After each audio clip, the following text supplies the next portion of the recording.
Assalamualaikum warahmatullahi wabarakatuh. Pada kesempatan kali ini, saya akan mempresentasikan hasil dari hasil dari diskusi saya tentang suatu jurnal yang saya baca yang berjudul tentang aktivitas antibakteri membran nanokomposit kitosan atau nanopartikel perak.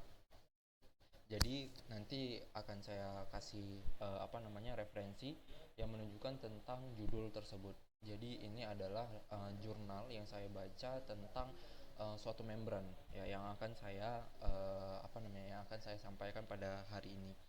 Nah, kalau misalnya kita bicara tentang nanopartikel, pasti kita akan membahas tentang suatu membran yang memiliki ukuran yang relatif sangat kecil, yaitu sekitar 10 pangkat minus 9 meter. Jadi ini akan sangat kecil sehingga kita akan menggunakan yang namanya suatu alat ya yang akan nantinya kita gunakan. Ya pastinya alat itu akan meneliti secara lebih teliti terhadap suatu membran tersebut. Nah, apa sih tujuan ada hal-hal apa sih yang dibahas di penelitian ini? Nah, saya akan menyimpulkan tiga hal yang akan saya terangkan ya pada kesempatan kali ini. Yang pertama adalah bahwa penelitian ini akan ditujukan kepada membran ya untuk menguji aktivitas bakteri yang ada di dalam nanokomposit kitosan maupun nanopartikel perak. Jadi nantinya kedua membran tersebut ya nantinya diuji antibakterinya bagaimana, apakah akan lebih kuat ataupun bagaimana nantinya kita akan bahas lebih lanjut. Kemudian yang kedua adalah kita juga akan mengkarakteristik membran menggunakan dua spektrofotometer. Jadi kita akan menggunakan dua spektrofotometer. Yang pertama adalah spektrofotometer FTIR ya, yang biasanya kita gunakan untuk mengidentifikasi adanya gugus fungsi yang ada di dalam suatu larutan ya. Dan di sini kita juga akan menggunakan scanning electron microscope atau SEM yang biasanya untuk melihat morfologi dari suatu membran yang nantinya kita akan bahas ya. Kemudian yang ketiga juga kita akan melihat uji aktivitasnya yaitu dengan menggunakan bakteri Escherichia coli. Jadi bakteri ini yang akan kita gunakan untuk menguji apakah membran tersebut bagaimana membran tersebut menghambat suatu pertumbuhan dari bakteri ini. Kemudian pendahuluan, kita masuk ke dalam pendahuluan, yaitu kita akan membahas bagaimana sih membran itu gitu, membran kitosan itu seperti apa. Nah, kitosan itu merupakan suatu polimer alami terbesar kedua setelah selulosa pastinya. Nah, karena kitosan ini merupakan suatu polimer alami, ya, tapi di dalam polimer ini, ya, kitosan itu mempunyai sifat antibakterinya sendiri. Jadi dia mempunyai antibakteri, ya, secara alami sendiri. Ya, jadi ketosan itu mempunyai sifat antibakteri sendiri. Kemudian karena aktivitas antibakteri dari ketosan dapat ditingkatkan, nah kita memerlukan penambahan sehingga dibutuhkan nanokomposit. Nanokomposit ini berarti bahwasanya kita memerlukan dua material, yaitu yang pertama adalah komponen matrix, kemudian yang kedua adalah komponen isi. Nah, dua hal ini ya nantinya yang akan kita tambahkan ya, yang nantinya akan kita tambahkan untuk menguji ya aktivitas bakteri di dalam membran tersebut.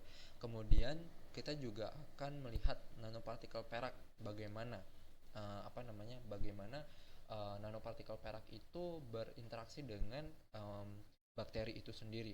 Nah, sebenarnya nanopartikel perak itu mempunyai antibakteri sendiri. Ya, itu yang pertama. Kemudian, nanopartikel perak juga mempunyai antimikrobial. Ya, artinya dia juga mempunyai anti terhadap suatu mikroorganisme yang relatif lebih kecil. Sehingga hal ini juga bisa memberikan proses desinfeksi pada pengolahan air dan maupun air limbah nantinya ya. Jadi ini sangat bermanfaat sekali gitu karena banyak sekali pengolahan air dan pengolahan limbah yang ya kita rasa itu sangat kotor gitu ya. Sehingga dua hal ini nanopartikel perak ini bisa mematikan si antibakteri kemudian si mikrobiologinya juga gitu. Kemudian pada penelitian ini juga kita akan menggunakan yang namanya kulit buah Makassar. Nah, kulit buah Makassar ini atau biasa disebut dengan Brucia javanica Ulmer. Jadi kulit buah Makassar ini digunakan sebagai bioreduktor. Jadi bioreduktor adalah apa namanya? Atau sebagai reduktor alami. Jadi kita akan menggunakan kulit buah Makassar itu sebagai bioreduktor alami. Kemudian kita juga akan menambahkan fluoronik. Ya, fluoronik ini berfungsi sebagai porogen untuk menambah sifat hidrofiliknya ya dari suatu membran yang akan kita teliti nantinya pastinya. Kemudian bahan yang akan kita gunakan yang adalah yang pastinya kitosan, kemudian fluoronik, AgNO3 atau perak nitrat, kemudian kulit buah Makassar atau bahasa latinnya Brucia javanica Ulmer, kemudian asam asetat. Nah, metode metode yang kedua kita gunakan yang pertama adalah pembuatan membran nanokomposit. Kita sudah tahu ya tadi bahwasanya nanokomposit itu terdiri dari dua material ya. Jadi yang pertama kita campurkan kitosan, kemudian kita tambahkan juga fluoronik. Nah, karena nantinya kita akan melihat ya perbedaan, nanti kita akan melihat nih hasilnya. Nanti saya akan kasih tahu. Nah, bahwasanya kitosan yang awalnya 1,5 ya perbandingan kitosan 1,5 dengan variasi fluoronik yaitu 0,25 dan 0,5. Jadi perbedaan fluoronik ini juga akan kita identifikasi nanti di hasil pengamatan.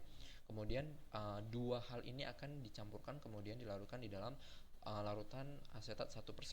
Kemudian campuran tersebut juga diaduk selama 1 jam full. Kemudian ditambahkan nanopartikel perak hasil sintesis lalu diaduk kembali selama 30 menit. Kemudian dicetak kembali ya di atas kaca dan dia didiamkan untuk asetatnya itu supaya menguap gitu ya. Kemudian untuk biosintesis nanopartikel perak ya kita menggunakan 4 ml perak nitrat ya 0,001 normal direaksikan dengan 1 ml ekstrak kulit buah manggis. Kulit buah Makassar, sorry. Kemudian kita akan mengkarakteristik ya dengan menggunakan spektrofotometer UV vis untuk mengetahui pembentukan nanopartikel perak. Apakah ketika ditambahkan ya direaksikan dua hal ini apakah terbentuk nanopartikel perak itu gitu. Jadi kita akan lihat dengan secara UV vis. Kemudian baru dikompositkan dengan membran kitosan atau fluoronik. Kemudian yang selanjutnya adalah karakteristik membran komposit. Jadi kita akan menggunakan dua spektrofotometer yang saya sudah katakan tadi sebelumnya bahwasanya yang pertama adalah scanning electron microscope atau SEM yang akan kita gunakan untuk melihat morfologi atau penampakan atas dari suatu membran ya secara terperinci.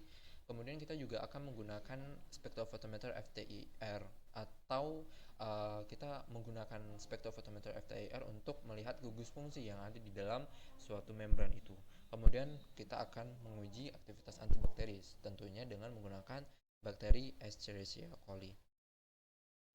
Nah, hasil pengamatan yang saya dapatkan di dalam jurnal tersebut ya. Yang pertama adalah biosintesis nanopartikel perak. Nah, terbentuknya nanopartikel perak ya itu diidentifikasinya karena adanya perubahan warna yang terjadi. Kita bisa lihat di sana bahwasanya yang pertama itu kita lihat nih apa namanya kitosan yang sebelum nanopartikel sebelum ditambahkan buah Makassar dan setelah ditambahkan buah Makassar. Uh, nah um, Sebelum ditambahnya buah Makassar, nah bentuknya itu seperti kuning. Ya, kemudian ketika ditambahkan bentuknya berubah warna menjadi sedikit kecoklatan. Nah, ini mengidentifikasi bahwasanya nanopartikel peraknya sudah terbentuk itu. Kemudian kita uji lagi dengan menggunakan spektrofotometer UV vis. Nah, sebenarnya ya spektrofotometer UV vis itu kita gunakan untuk mengkarakteristik dari nanopartikel perak nanti. Nah, hal ini bertujuan untuk menganalisis surface plasmon resonance atau SPR yang terjadi pada koloid nanopartikel perak. Nah, sebenarnya ya untuk nanopartikel perak sebelum ya itu mempunyai panjang gelombang 410 sampai dengan 455 nanometer. Kemudian setelah diekstrak dengan buah Makassar, nah menunjukkan puncak serapan pada 454 nanometer dengan nilai absorben yaitu 0,405. Nah, ini mengidentifikasi bahwasannya nah, ini akan mengidentifikasi bahwasannya pada nanopartikel perak ya yang terbentuk dari sini. Nah, kita bisa lihat bahwasannya nanopartikel perak itu sudah terbentuk ya karena adanya spektrum ekstrak buah Makassar. Jadi, adanya penambahan ekstrak buah Makassar menunjukkan adanya perubahan warna dan adanya pembentukan absorbansi sehingga membentuk suatu partikel perak, sehingga kita akan mengidentifikasi bahwasanya partikel perak sudah terbentuk. Kemudian untuk membran nanokomposit ya kita bisa lihat di sini adalah membran kitosan, kemudian ada nanokomposit. Nah, dua hal ini adalah berbeda ya karena nanokomposit tadi sudah ditambahkan dengan fluoronik ya, tentunya dengan perbandingan yang berbeda tadi ya. Nah, untuk membran nanokomposit ya kita bisa lihat bahwasannya memiliki kecoklatan ya, mempunyai warna yang kecoklatan dibandingkan dengan membran kitosan. Nah, hal ini menunjukkan bahwasannya nanokomposit itu mempunyai nanopartikel perak yang lebih yang sudah terbentuk gitu ya. Sehingga nantinya kita bisa mengujinya dengan menggunakan sifat antibakterinya. Kemudian untuk karakteristik membran nanokomposit dengan FTIR ya, pada pada hal pertama, pada garis pertama kita bisa lihat bahwasanya fluoronik ya, spektrum fluoronik menunjukkan adanya absorbansi pada 2800 ya dan 1000. Nah, ini mengidentifikasi bahwasanya adanya gugus gugus fungsi di dalam larutan fluoronik itu sendiri, yaitu COC dan CH2. Jadi ini adalah COC dan ini adalah CH2. Kemudian yang kedua ya, pada spektrum kitosan ya memiliki kesamaan hasil spektrum. Jadi menunjukkan adanya tumpang tindih dari gugus OH dan NH2. Jadi pada pada kurva di sini dapat dijelaskan bahwasanya adanya gugus OH dan NH di dalamnya. Kemudian pada kitosan ini terdapat kita bisa identifikasi bahwasanya terdapat puncak vibrasi renggangan dari grup COC pada 1000 cm pada 1000 cm. Jadi di sini ada puncak serapan ya, sehingga mengidentifikasi adanya grup COC gitu ya. Oh sorry, ini grup CH2, kemudian ini adalah COC. Kemudian kita akan mengkarakteristik membran nanokomposit dengan SEM. Nah, di sini kita bisa lihat ya bahwasanya ada perbedaan ya antara karakteristik SEM dengan karakteristik membran kitosan dengan karakteristik nanokomposit. Nah, pada SEM ya, untuk melihat morfologinya, membran kitosan itu sendiri terlihat lebih halus dibandingkan dengan membran nanokomposit. Nah, ini berarti bahwasanya pada membran kitosan itu tidak terbentuk nanopartikel perak. Ya, nanopartikel perak lah ini yang mengakibatkan terbentuknya pori-pori. Ya, sehingga membuat permukaan atau morfologi dari membran nanokomposit itu agak sedikit kasar dibandingkan dengan dari membran kitosan itu sendiri gitu ya. Jadi penambahan fluoronik ya juga akan hal ini juga ditandai dengan adanya penambahan fluoronik ya. Penambahan fluoronik ini yang mengakibatkan adanya pembentukan pori-pori ini sendiri, sehingga fluoronik ini berfungsi sebagai porogen yang terbentuk akibat penambahan surfaktan pada sintesis membran nanokomposit. Jadi fluoronik ini yang membuat membran nanokomposit itu terlihat lebih kasar dibandingkan dengan membran kitosan. Kemudian kita akan melihat uji aktivitas antibakteri membran nanokomposit. Nah, kita bisa lihat di sini. Ini MN ini adalah membran nanokomposit ya, membran nanokomposit dengan perbandingan yang berbeda ya. Pada MN1 dan MN2 itu mempunyai perbedaan perbandingan. Yang pertama tadi kita sudah lihat bahwasanya ada perbedaan perbandingan 1,5 kitosan dengan 0,5 fluoronik. Kemudian yang kedua adalah kitosan dengan 1,5 dan fluoronik dengan 0,25. Nah, kita bisa lihat di sini bahwasanya pada membran nanokomposit ya mempunyai perbedaan yang tidak terlalu signifikan. Artinya pada perbandingan yang berbeda, nah hasilnya itu hampir sama gitu ya. Jadi tidak terlalu menunjukkan perbedaan yang signifikan gitu. Kemudian kita akan menguji antibakterinya. ya antibakteri dengan menggunakan bakteri Escherichia coli tadi ya. Nah, kita bisa lihat bahwasannya membran nanokomposit itu mempunyai zona hambat yang lebih besar dibandingkan dengan kitosan, ya kitosan, sehingga kita bisa bilang bahwasanya membran nanokomposit itu apa namanya mempunyai uji antibakteri lebih baik dibandingkan dengan membran kitosan itu sendiri. Nah, kenapa bisa lebih baik? Karena pada membran nanokomposit itu mempunyai pori yang uh, memiliki nanopartikel perak yang lebih termobilisasi dengan baik gitu ya. Sehingga nantinya nanopartikel perak inilah yang membuat membran nanokomposit itu jauh lebih baik uji antibakterinya dibandingkan dengan membran kitosan itu sendiri gitu ya. Jadi kenapa sih nanopartikel perak itu bisa membuat apa namanya bakteri itu jauh apa namanya uh, zona hambat bakteri itu lebih apa namanya lebih kurang gitu ya. Nah, nanopartikel perak itu dapat berinteraksi dengan membran dari bakteri sehingga nantinya nanopartikel perak itu akan merusak membran dari bakteri dan akan membunuhnya. Jadi sehingga zona hambat dari bakteri dari nanokomposit terhadap uji aktivitas antibakteri ini jauh lebih besar dibandingkan dengan kitosan gitu, sehingga kita bisa simpulkan bahwasanya banyak produk-produk yang kita gunakan apa antiseptik atau antibakteri itu banyak menggunakan logam perak. Nah, ini adalah salah satu kesimpulannya karena pada perak itu mempunyai uji antibakteri yang lebih baik. Contohnya seperti apa? Contohnya seperti alat-alat medis yang digunakan gitu. Alat-alat medis kan banyak ya, banyak yang menggunakan perak.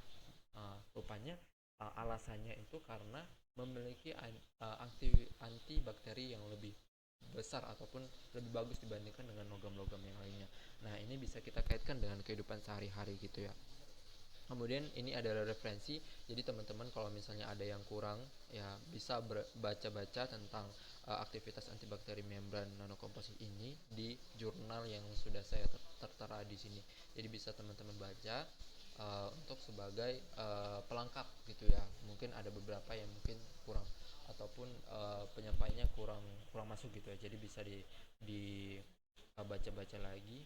Nah, terima kasih atas perhatiannya. Mohon maaf atas segala kekurangannya. Saya akhiri dengan wassalamualaikum warahmatullahi wabarakatuh.